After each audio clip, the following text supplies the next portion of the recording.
Welcome back to the channel, you freedom-loving gun enthusiasts. Today I'm going to go over the Colt 1903 Pocket Hammerless, chambered in 32. Beautiful looking gun. We'll get into the details. First warning, things in the background may be offensive. That's your first warning. They offend you, click out. Shall we begin?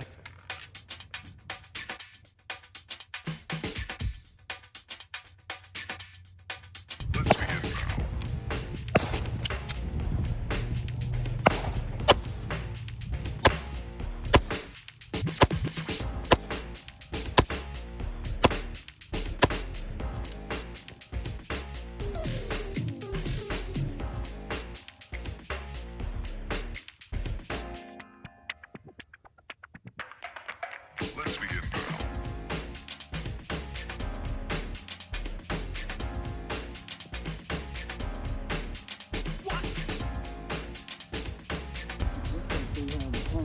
now.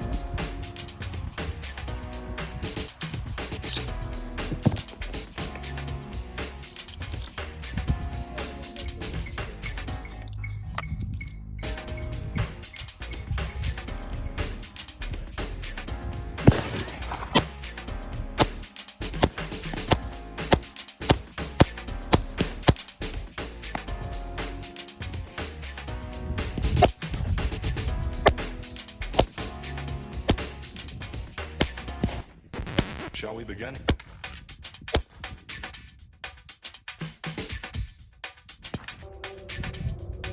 Let's begin now.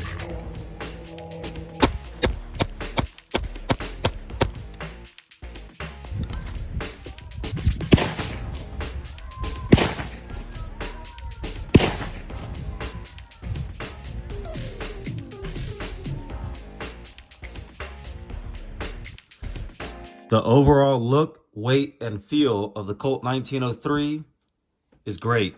It's got all metal construction, plastic grip. This one came with 2 magazines. Most of you guys are already aware. It's got 2 safeties, a grip safety, and a slide stop. Make sure this thing is empty. Once it's racked, you can hit the safety. Won't go. Won't pull. Drop that. And now you can fire. It's got a little bit of a heavy trigger pull, but I think that's just the way they made these guns, with a little bit of extra weight on them. The breakdown and reassembly of this pistol is very easy. It has an indicator line of where to line it up to the frame. Pull that back.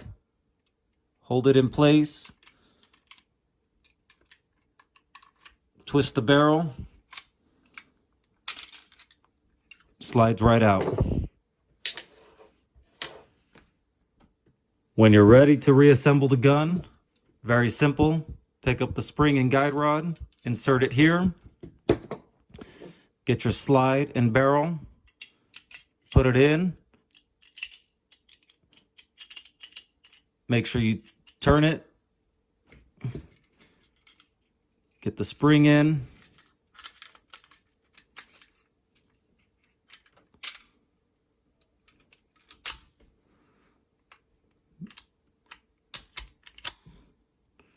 Turn the barrel. You're ready to go.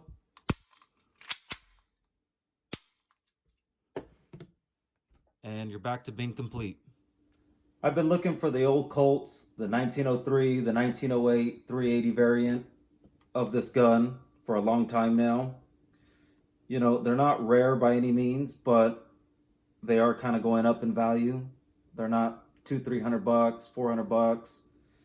They're getting to be like $700 to $1,000, depending on, you know, the type, the condition, and then with all the fees and stuff going up, I mean, it's getting a little bit out of hand. But I got my hands on this one. This is a Type 3. It's got the plastic grips. You know, the serrations are different than the first one. You know, the bluing is actually in really good condition. I don't know if you guys can actually see it well, but I mean, this one has been well taken care of by someone. This definitely wasn't a throw around gun. You know, somebody actually loved this gun and they kept it in pretty sweet condition. The previous owner of this gun really went to some lengths to take care of it. He kept it with the booklet, even though it split already. Something like that would be the first page. And you would open it. There would be your inside. You know, I don't know how many of these guns actually still come with their papers, but this one does. And then on the back end,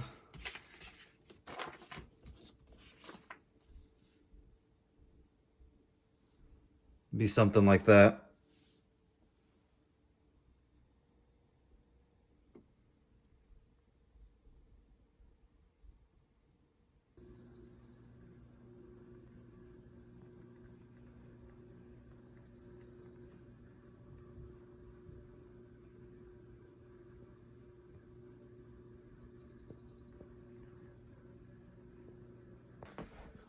He also had other papers with this. He had an applications for firearms qualification. Look, $10. Imagine that. Back in '82. Edmund G. Brown Jr., governor. Oh, that probably was his first term. If we had only known then. 1941, North Dakota resident hunter's license. It's kind of cool, huh? Look at that stamp. Not bad. He also had a Metropolitan Police. I don't know where this is from, but it's definitely not ours. He had a Firearms Act 1937 firearm certificate. Metropolitan Police, New Scotland Yard. So that's probably what this is for. I mean, pretty interesting stuff he kept with him. So this gun has probably been a few places. So the good thing about Colt is they actually have a pretty nice database of looking up their firearms. You just go to type in Colt serial lookup and should be the first thing. You know, if I type in this serial number, that's how fast.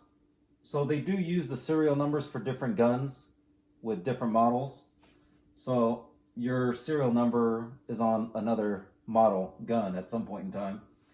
So you just look for the one you have. This is what, the 1903?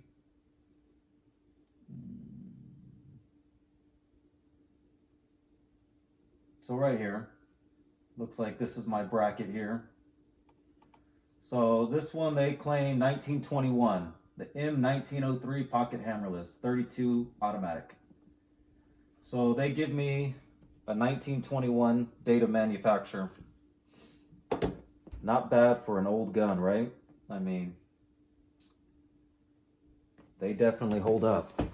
So the Colt 1903 came in about 5 different variants, according to this website, gunsandammo.com. They say the barrel length was originally 4 inches, but this was altered to 3.5 inches in 1908.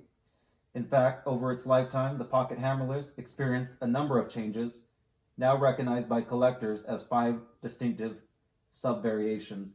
Type 1, up to 1908, had a separate barrel bushing and a 4-inch barrel. Type 2, 1908 to 1910, retained the separate barrel bushing, but had a 3.5-inch barrel and 380 chambering was introduced. The Type 3, which is this guy, 1910 to 1926, introduced the integral barrel bushing. The Type 4 added a magazine safety. The Type 5 were the World War II vintage pistols, the majority of which were Parkerized. And this could be found on gunsandammo.com. But they have a picture. They all kind of relatively look the same.